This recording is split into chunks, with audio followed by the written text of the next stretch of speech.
I know I accidentally ended up with 2 light to medium CC creams. I am really a happy person, and I'm very bubbly, and I love people. But when my anxiety is bad, I wake up and I have a sense of doom that's over my head. Something bad is going to happen to me, to someone I love, to my family. How long have you struggled with anxiety in your life? Since I was 17, so it's been about 7 years. Part of my anxiety is from PTSD, post-traumatic stress. And that incident, I had an occasion where I was alone in a really scary situation. So part of my stress comes from being alone, a fear of being alone. I don't do well. I started doing research. It was very casual at first. And when I realized that there was hope here, something as simple as getting a dog, I thought, hey, I might try that before I try medication. An ESA is an emotional support animal.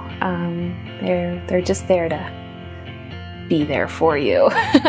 It's a simpler relationship than a human relationship. It's kind of constant love. They are much like trained service animals for hearing and seeing. They are allowed to go with us into restaurants, stores, malls, on airplanes. So in that sense, there is really not that much of a difference, except my dog doesn't know how to turn on a light switch.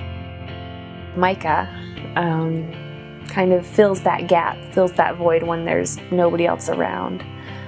She makes it so I'm never alone, and she makes me feel secure. She makes me feel like I'm in control. She gives me something to focus on outside of what's going on inside my head. My favorite routine, I think, is kind of bedtime, morning time. At nighttime, she crawls into bed with my husband and I. She snuggles right under the blankets, right by my side or my legs or something, and she's really warm and comforting and is just kind of a presence there. And then while we're sleeping, she goes to her own bed, and first thing in the morning, the second my husband stands up, she crawls out of her little dog bed and curls right back up under the blankets next to me, just kind of filling that space where my husband was. I have a doggy prescription, and I laughed when I got it. I thought it was so funny, but at the same time I was so grateful because I knew that a change was coming.